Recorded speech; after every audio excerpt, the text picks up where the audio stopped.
नेगी किनौरा से इन्होंने सवाल पूछा है कि आप जो बोल रहे हो किस आधार पर सत्य है। केवल यूट्यूब पर पैसे कमाने के लिए भी आप बोल रहे होगे। भाई साहब देखिए, मैं जो बोलता हूँ वो सत्य है, ऐसा जाहिर तरीके से बोलता हूँ। केवल बोलता नहीं हो तो जिन चीज़ों में आह्वान की आवश्यकता होती है, आह्वान देने की क्षमता होती है, आह्वान देकर कुछ बातें सिद्ध की जा सकती है, वह आह्वान भी देता हूँ मेरे संगठन का।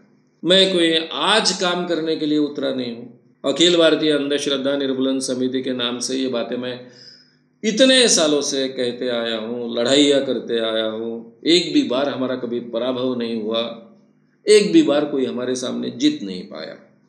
इसलिए हम बार बार इस सत्य को सिद्ध करते आए। तो इसलिए मैं जो कहता हूँ तो सत्य ही है। इसके बावजूद मैं कहता हूँ कि कभी भी किसी का शब्द प्रमाण मत मानिए। यह भी बात मैं सिखाता हूँ। जो भी बातें आपके सामने कही जाती है, चाहे किसने भी कही हो, मार्क्स ने कहा इसलिए मत मानो, गांधी ने कहा इसलिए मत मानो, अंबेडकर ने कहा इसलिए मत मानो, फुले ने कहा इसलिए मत मानो, विनोबा ने कहा इसलिए मत मानो। जो आपके बुद्धि को जचता है, स्वीकारनीय लगता है, तार्किक बुद्धि के आधार पर उसको स्वीकारना चाहिए ऐसा आपको लगता है, उन्हीं चीज़ों को अपने जीवन में आप स्वीकारिए। यही बात मैं इतने सालों से सबको कहते आया हूँ। इसलिए केवल मैं कह रहा हूँ इसलिए आप विश्वास मत रखिए, लेकिन मैं कह रहा हूँ उसको जांचिए, परखिए। आपके ध्यान में आएगा कि यही सत्य है। मैं केवल सत्य बात रखता हूँ।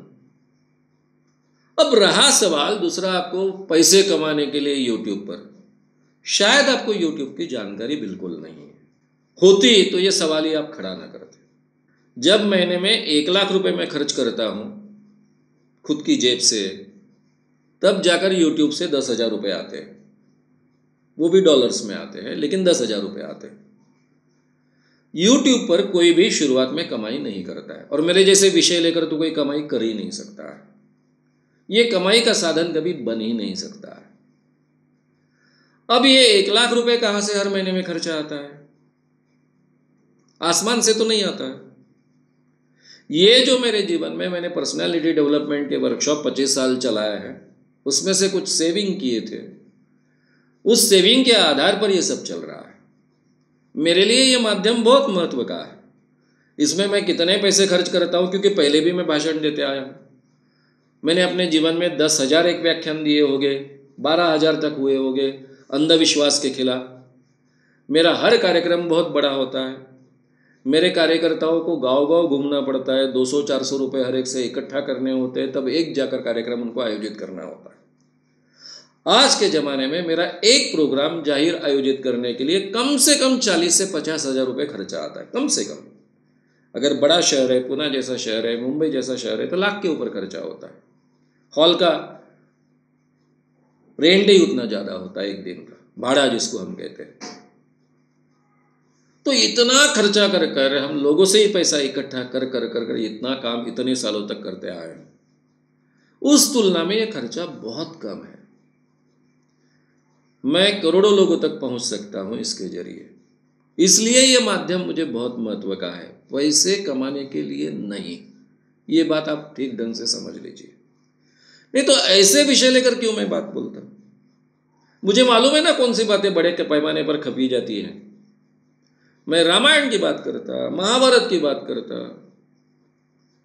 बड़े पैमाने पर मेरा चैनल प्रसिद्ध हो जाता। चैनल पर ही आने की क्या आवश्यकता है? राम कथा कहता, रामायण कथा कहता, महाभारत की कथाएं कहता, तो भी बड़े पैमाने पर लोग बुलाते, खुद खर्चे करते, और बड़ी बड़ी दक्षिणाएं, कितने लाखों की दक्षिणाएं होती है आपको पता भी नहीं होगा, इतनी दक्षिणाएं भी देती। मैं उन सबको जानता हूं और उनसे अच्छी बातें मैं रख सकता हूं, उतनी क्षमता मुझ में है। ये मैं बहुत अच्छे ढंग से जानता हूं। यानी केवल वक्तृत्व का ही उपयोग कर कर मुझे जीवन में पैसे कमाने होते तो मैं उस ढंग से भी कमाता। और रहा सवाल, मैं जो बोल रहा हूं सच काय पर से। भाई साहब, मेरे जीवन में अगर झूठ का मुझे सहारा लेना होता तो मैं कभी भी बहुत बड़ा बाबा बन सकता था। जब मुझे पता चला इसके पीछे की पूरी सच्चाई, उसकी सभी बारीकियां, तो मैं इतना इंटेलिजेंट आदमी हूँ कि मैं ऐसे बाबा बनता कि मुझे कोई कभी एक्सपोज नहीं कर पाता, क्योंकि मेरे संगठन ने जितने बाबा आज तक एक्सपोज किए पूरे दुनिया में किसी ने नहीं किए। ये तो मैंने ही शुरू किया, तो ये टेक्निक्स तो मैं बहुत अच्छे ढंग से जानता हूँ। बाबा लोगों को कैसे ठगते हैं ये भी बहुत अच्छे ढंग से जानता हूँ। हमारे देश में सभी लोग ठगने के लिए बिल्कुल तैयार बैठे हैं, उनको कोई ठगने वाला चाहिए, ये वातावरण है, ये भी मैं बहुत अच्छे ढंग से जानता हूँ। तो अपनी जान जोखिम में डालकर इतने सालों तक काम कर कर लोगों को आगाह करने का काम मैं क्यों करता? वैसे भी लोग तो अंधविश्वासी है, कई बाबाओं के द्वारा शोषित होते ही रहते हैं, मैं भी थोड़ा शोषण कर लूं ऐसा सोचता।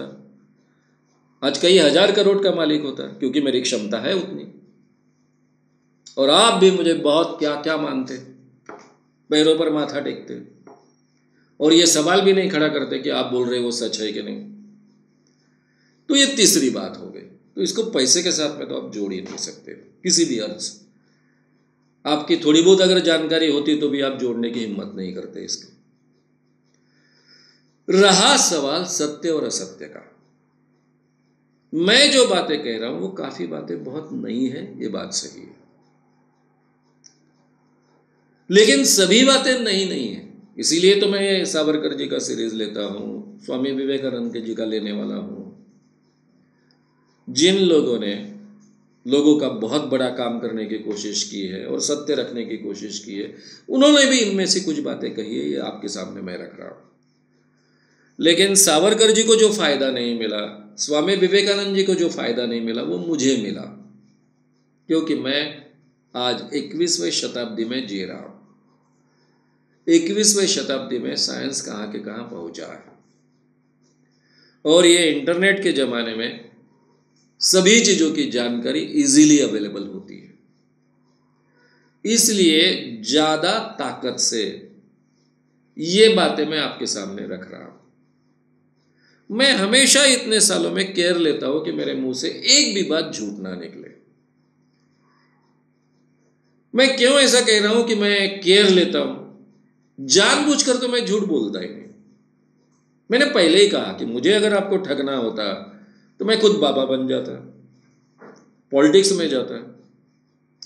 मेरे घर में पॉलिटिक्स की परंपरा थी, और जब मैं कॉलेज में शुरुआत के दिनों में बहुत अच्छे ढंग से बोलने लग गया तो मेरे पीछे लगते थे सभी मेरे रिश्तेदार पॉलिटिशियन, क्योंकि उनमें से किसी को अच्छा बोलना नहीं आता था। उनको लगता था ये बोलने वाला अगर हमारे साथ में आ जाए तो हमारे पॉलिटिक्स को चार चांद लग जाएंगे। मैं अपने जीवन में झूठ नहीं बोल सकता, इसलिए कभी पॉलिटिक्स का मैंने विचार नहीं किया। मैं अपने जीवन में झूठ नहीं बोलना चाहता, इसलिए मैंने अपनी वकीली की डिग्री पूरी नहीं की और आगे प्रैक्टिस करने का भी नहीं सोचा। केवल पहला क्लास किया, पहला साल, 3 साल होते उसमें से 1 साल किया। तो मैं सत्य का आग्रह रखता हूं, फिर भी मुझसे गलती हो सकती है। मुझे जानकारी अधूरी मिले, आधी अधूरी मिले, गलत मिले, और ये गलत जानकारी को मैं सही मान बैठूं, उसके आधार पर कोई बात मैं आपके सामने रखूं, ये गलती हो सकती है। जानबूझकर तो मैं कभी झूठ नहीं बोलता। मेरे जीवन में मैंने एक निश्चय किया है कि मैं झूठ नहीं बोलूंगा, हमेशा सच बोलूंगा ही, आग्रह नहीं रखूंगा, लेकिन झूठ नहीं बोलूंगा। जब मुझे झूठ नहीं बोलना होता है तब मैं नरोवा कुंजरोवा ये भूमिका ले सकता हूं, लेकिन मैं झूठ नहीं बोलता। मैंने जो भी बातें आज तक आपके सामने रखी है YouTube के जरिए, 2400 के ऊपर वीडियोस अपलोड किए हैं, 2400 के ऊपर, उसमें से एक भी बात कहीं झूठी नहीं है। हो सकता है कहीं जानकारी गलत आ गई मुंह में, कभी कभी स्लिप ऑफ द टंग होती है, इतने सालों से अभ्यास किया रहता है, कभी कभी रेफरेंसेस में कुछ गलतियां हो सकती है अगर अभी अपडेट नहीं की तो, या फिर स्लिप ऑफ द टंग हो सकती है कि दिमाग में कुछ तो भी है और मुंह से थोड़ा अलग निकल गया, हर एक का होता है, या फिर गलत जानकारी हो सकती है। लेकिन झूठ नहीं हो सकता है। तो इतना आप ध्यान में रखिए, और मैं जो कह रहा हूँ उसको परखिए, जांचिए, और उसके बाद में आपको ध्यान में आएगा कि मेरी एक भी बात कभी झूठी नहीं है। कल्पना कीजिए, मैं अकेला इतने लोगों से लड़ रहा हूँ, एक से एक दिग्गज बाबा है, उनके पीछे करोड़ों की जनता है, 37 सालों से लड़ रहा हूँ, अपनी बात जाहिर तरीके से रख रहा हूँ, लोगों के सामने रखता था, जाहिर व्याख्यान के जरिए, अभी यूट्यूब के जरिए रख रहा हूँ। तो ऐसे व्यक्ति को झूठ बोलना कैसे संभव है? थोड़ा सोच कर तो देखिए। और किस लिए इतनी रिस्क लेकर अपने जीवन में ये बातें झूठी कहेगा? क्या होगा उसमें से?